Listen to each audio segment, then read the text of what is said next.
Gabonaises, Gabonais, mes chers compatriotes,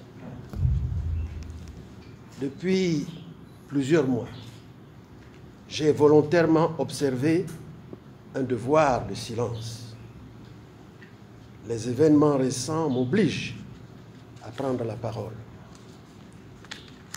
Au moment où notre pays traverse les pires turbulences de son histoire, l'intérêt supérieur de notre pays, la nécessité de préserver par-dessus tout ces populations d'un drame programmé, m'amène, en ma qualité de président de la République élu, à m'adresser aujourd'hui à toutes les Gabonaises et à tous les Gabonais de l'estuaire, du Haut-Ogooué, du Moyen-Ogooué, de l'Angounié, de la Nyanga, de l'Ogooué-Vindo, de l'Ogooué-Lolo, de l'Ogooué maritime, du Wolentem et de notre diaspora à travers le monde.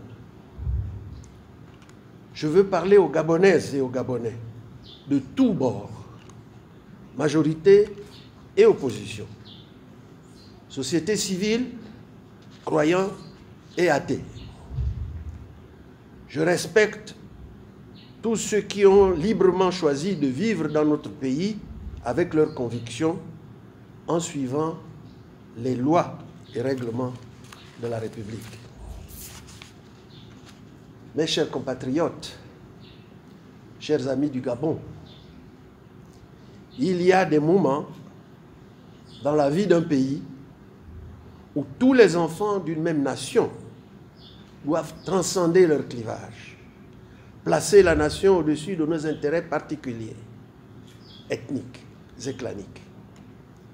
C'est dans de telles circonstances que le devoir nous commande de mettre de côté les petits calculs politiciens pour se rassembler autour de l'idéal commun, le ciment qui fonde et instaure la nation. Cet idéal a été clairement défini le 27 août 2016, lorsque vous m'avez majoritairement élu par les urnes, avec pour objectif fondamental de mettre le Gabon à l'abri de la peur et à l'abri du besoin.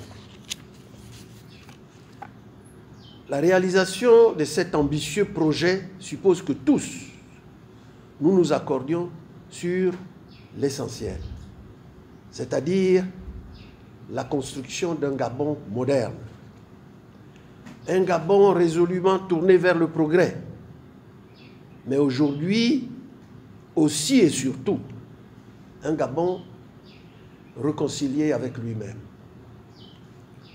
Comme je le disais dès le départ dans mon projet de société, en paraphrasant la philosophe académicienne française Chantal Delsol, que je cite à nouveau, toute paix est oublieuse par nécessité, parce qu'elle se négocie entre ennemis d'hier et frères de demain, parce que l'on ne peut construire ensemble l'avenir d'une nation en ressassant les haines et les crimes. Fin de citation. Voilà pourquoi je vous invite aujourd'hui au rassemblement de tous.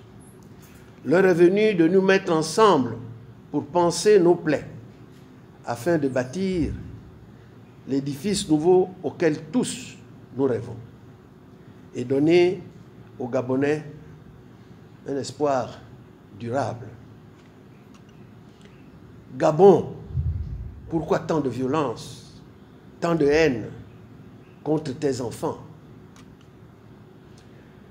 J'ai été plus que bouleversé lorsque les souffrances et les humiliations des Gabonaises et des Gabonais m'ont plongé au cœur du 31 août 2016, où des compatriotes, pour beaucoup de jeunes qui, avec une détermination sans limite, ont eu l'audace de croire à la vertu du bulletin de vote pour libérer le Gabon. C'est le lieu ici de parler pour tous les prisonniers politiques. Chaque jour, comme vous, j'ai une pensée pour eux. Chaque jour, à l'occasion des audiences que j'accorde aux familles, je suis toujours bouleversé d'entendre encore et toujours la détresse, la souffrance et l'incertitude des lendemains de vos vies. Chaque jour, des chefs de famille me confient qu'ils n'ont pas perçu leur salaire à la fin du mois. Je sais,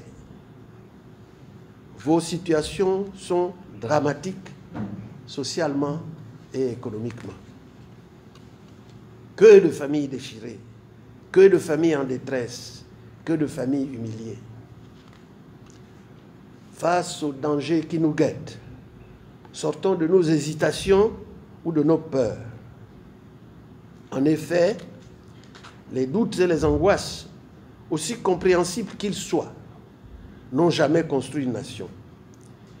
Il nous faut donc relever ensemble le défi en prenant en compte les exigences qui garantissent mieux notre vivre ensemble.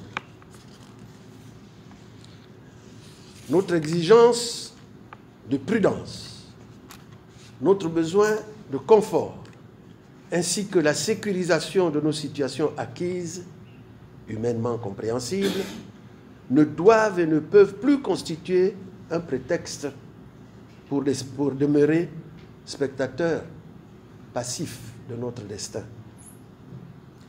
Mes chers compatriotes, durant la période où j'ai gardé le silence, j'ai été à l'écoute de toutes les Gabonaises et de tous les Gabonais. J'ai écouté ceux qui se lamentent, ceux qui sont dans la détresse, ceux qui souffrent, ceux qui ne croient plus au changement et à l'alternance, ceux qui pleurent et ceux qui se révoltent. Et j'ai écouté aussi ceux qui ont des privilèges et ceux qui ont peur du changement.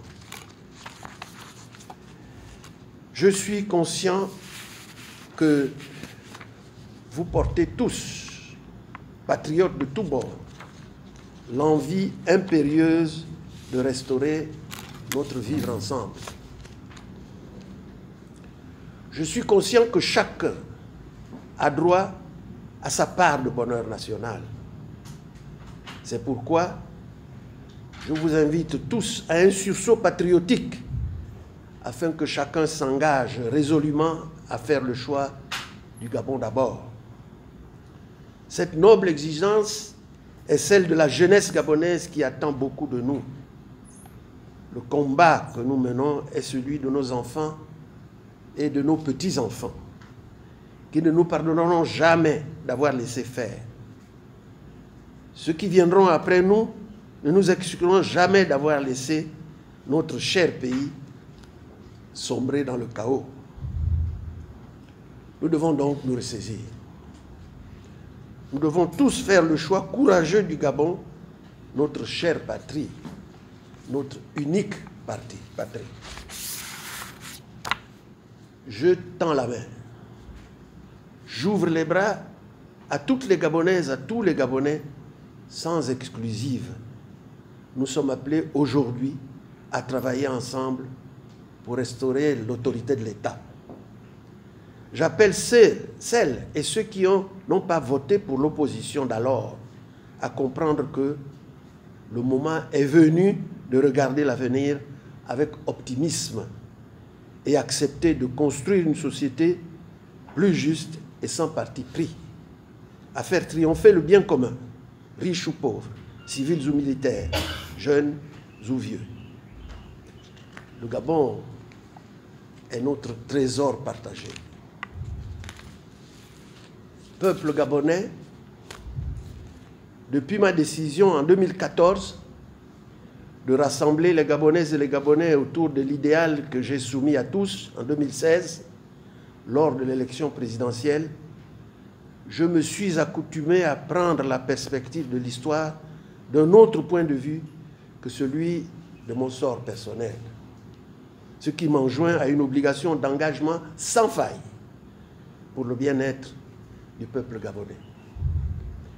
J'envisage donc, avec votre aide, d'œuvrer à la mise en place de la nouvelle République pour le bien de tous. J'invite, en tant que président élu du peuple gabonais, les uns et les autres à cette construction sans peur, sans haine et sans vengeance. J'invite, en tant que président élu de la République gabonaise, les uns et les autres à cette construction sans peur et sans vengeance.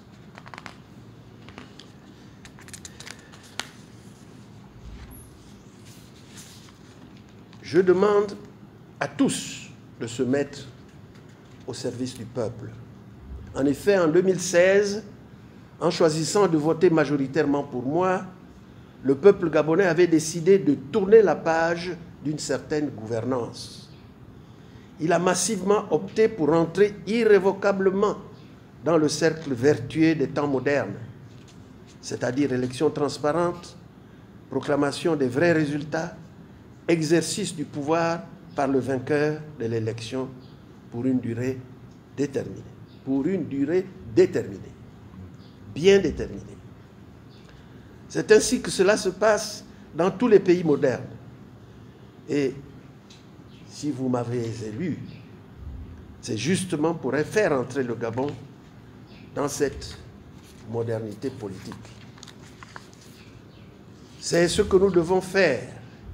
Et la souveraineté du peuple qui s'est exprimée le 27 août 2016 en me désignant comme président de la République gabonaise sera respectée. Et je crois sincèrement que le moment est venu pour qu'il en soit ainsi. Oui, le moment est venu pour qu'il en soit ainsi. Ma légitimité naît de votre choix. Je le dis parce que ce qui doit primer aujourd'hui, c'est l'expression de la volonté populaire. La voix du peuple est la voix de Dieu. Le Gabon est désormais face à son destin. La résistance que nous avons instaurée depuis un peu plus de 2 ans a démontré aux yeux du monde que la marche vers la liberté et la démocratie véritable n'est pas un long fleuve tranquille.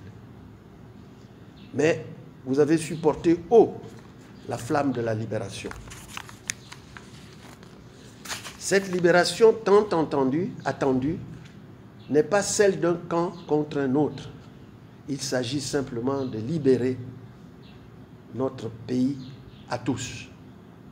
Comme vous pouvez le comprendre, cette libération passe par la reconnaissance de la vérité des urnes, mais aussi par une plus grande solidarité pour qu'aucune exclusion ne vienne entacher notre combat. J'entends dire ici et là que 2016 est derrière nous, comme si nos morts, nos disparus, nos prisonniers politiques devraient être passés par pertes et profits, comme si la souveraineté du peuple était négociable. Mes chers compatriotes, le Gabon refuse qu'on le torture plus encore.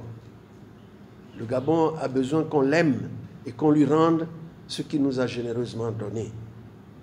Il a besoin qu'on l'aime pour qu'il retrouve ses forces, sa vitalité qui irrigue tous ses enfants apeurés par tant de clivages, de déchirures et de haine.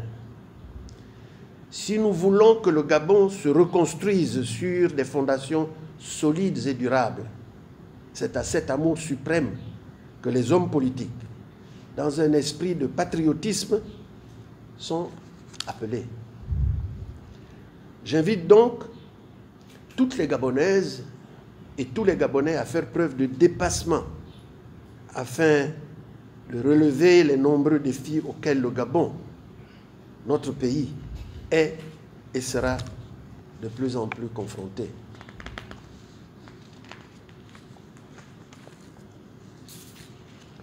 Je vous convie à avoir le regard tourné vers la vision d'une nouvelle République qu'il nous faut bâtir ensemble et sans exclusive, avec tous ceux qui aiment réellement le Gabon. Je ne saurais terminer mon propos sans évoquer les vertus constructrices, encourageantes de notre hymne national qui nous parle et nous dit ce qui suit. Éveille-toi, Gabon, une aurore se lève, encourage l'ardeur. Gabon, aujourd'hui, plus qu'hier, ton éveil est appelé et ton ardeur davantage encouragée pour sauver le pays. Vive le Gabon, vive la République, que Dieu bénisse le Gabon.